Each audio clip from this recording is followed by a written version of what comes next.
বিশ্ব সাহিত্যের ইতিহাসে এক উজ্জ্বল নক্ষত্রের নাম শেখ সাদী।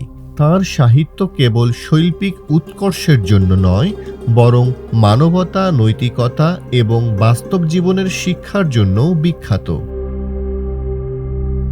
1210 খ্রিস্টাব্দে ইরানের সিরাজ শহরে জন্মগ্রহণ করেন শেখ সাদী। শৈশবেই তিনি জ্ঞান অর্জনের প্রতি গভীর আগ্রহ দেখান, কিন্তু দুর্ভাগ্যবশত অল্প বয়সেই তাঁর বাবা মারা যান। এরপর তিনি বাগদাদের বিখ্যাত নিজামিয়া মাদ্রাসায় উচ্চশিক্ষা গ্রহণ করেন, যেখানে তিনি কোরআন, হাদিস, ইসলামী আইন, সাহিত্য এবং দর্শন অধ্যয়ন করেন। শিক্ষাজীবন শেষে তিনি বেরিয়ে পড়েন বাস্তব অভিজ্ঞতা অর্জনের জন্য।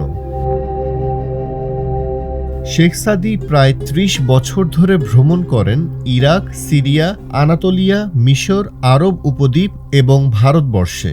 শাসক থেকে শুরু করে দরিদ্র মানুষ পর্যন্ত তিনি বিভিন্ন শ্রেণীর মানুষের সাথে মিশেছেন। এই অভিজ্ঞতাগুলো তিনি তাঁর লেখায় ফুটিয়ে তুলেছেন।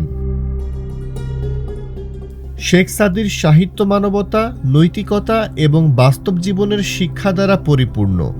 ফার্সি সাহিত্যের এই মহান কবি বুস্তা ও গুলিস্তা গ্রন্থের জন্য বিশ্বজুড়ে সমাদৃত। বালাগাল উলা বিকামালিহি, কাশাফাদ্দুজা বিজামালিহি, ফার্সি ভাষায় লিখিত এই বিখ্যাত কবিতাও শেখ সাদীর লেখা। শেখ সাদীর জীবনে অনেক শিক্ষণীয় ঘটনা আছে।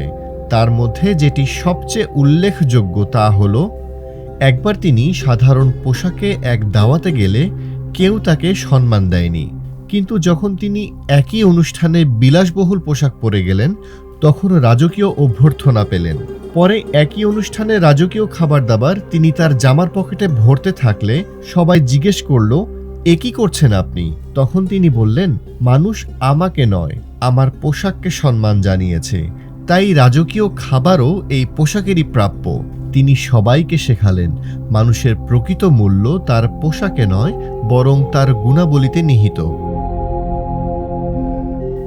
শেখ সাদী শুধু একজন কবি বা সাহিত্যিক নন, বরং তিনি একজন জ্ঞানী দার্শনিক, মানবপ্রেমী এবং বাস্তব জীবনের শিক্ষক।